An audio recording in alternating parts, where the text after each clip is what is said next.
مسیح ہمارے واسطے مر گیا تاکہ ہم اس کے ساتھ جئیں۔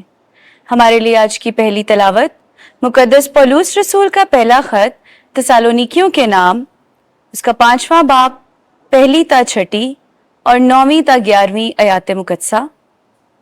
اے بھائیو، تم اس کے محتاج نہیں کہ وقتوں اور زمانوں کی بابت تمہیں لکھا جائے، اس واسطے کہ تم آپ خوب جانتے ہو کہ جس طرح رات کو چور آتا ہے اسی طرح خداوند کا دن آنے والا ہے۔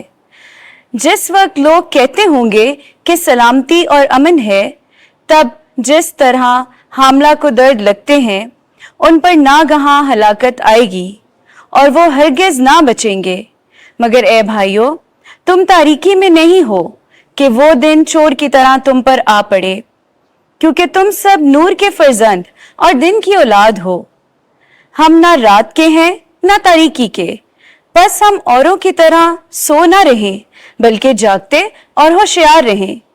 خدا نے ہم کو غضب کے لیے نہیں بلکہ اس لیے مقرر کیا ہے کہ ہم اپنے خداوند یسوع مسیح کے وسیلے سے نجات حاصل کریں۔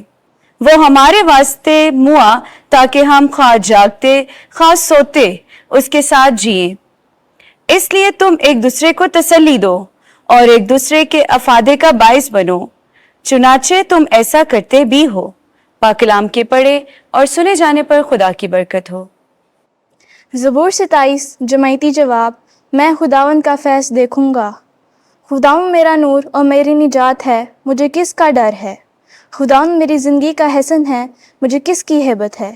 جمعیتی جواب۔ میں خداوند کا فیض دیکھوں گا۔ میری خداوند سے ایک ہی درخواست ہے، یہی میری التماس ہے کہ میں اپنی زندگی کے تمام ایام خداوند کے گھر میں رہوں، تاکہ میں خداوند کی دلکشی محسوس کروں اور اس کی ہیکل کو تاکتا رہوں۔ جمعیتی جواب۔ میں خداوند کا فیض دیکھوں گا۔ مجھے یہ یقین ہے کہ میں زندوں کے ملک میں خداوند کا فیض دیکھوں گا۔ خداوند کا منتظر ہے، مضبوط ہو تیرا دل، باہمت ہو، خداوند کا منتظر ہے۔ جمعیتی جواب۔ میں خداوند کا فیض دیکھوں گا۔ خداوند آپ کے ساتھ ہو۔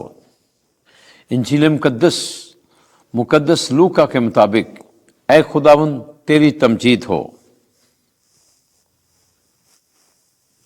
4 باب 31 سے 37 آیت تک۔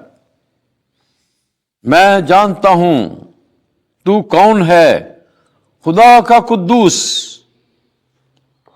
اس وقت یسوع جلیل کے ایک شہر کفرنہوم کو گیا اور سبت بسبت ان کو تعلیم دیتا تھا، اور لوگ اس کی تعلیم سے حیران تھے کیونکہ اس کا کلام با اختیار تھا۔ عبادت خانے میں ایک شخص تھا جس میں شیطان کی ناپاک روح تھی۔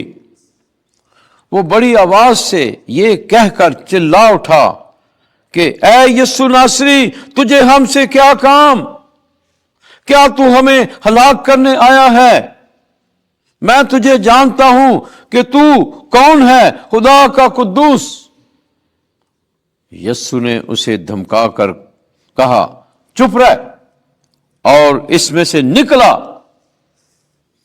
اس پر بدرو اس کو بیچ میں پٹک کر اس سے نکل آئی اور اسے کچھ ضرر نہ پہنچایا، اور سب متعجب ہو کر آپس میں کہنے لگے کہ یہ کیا بات ہے کہ وہ اختیار اور قدرت سے ناپاک روحوں کو حکم کرتا ہے اور وہ نکل آتی ہیں۔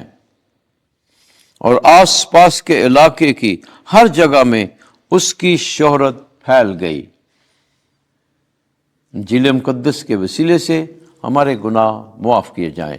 اے مسیح تیری ستائش ہو۔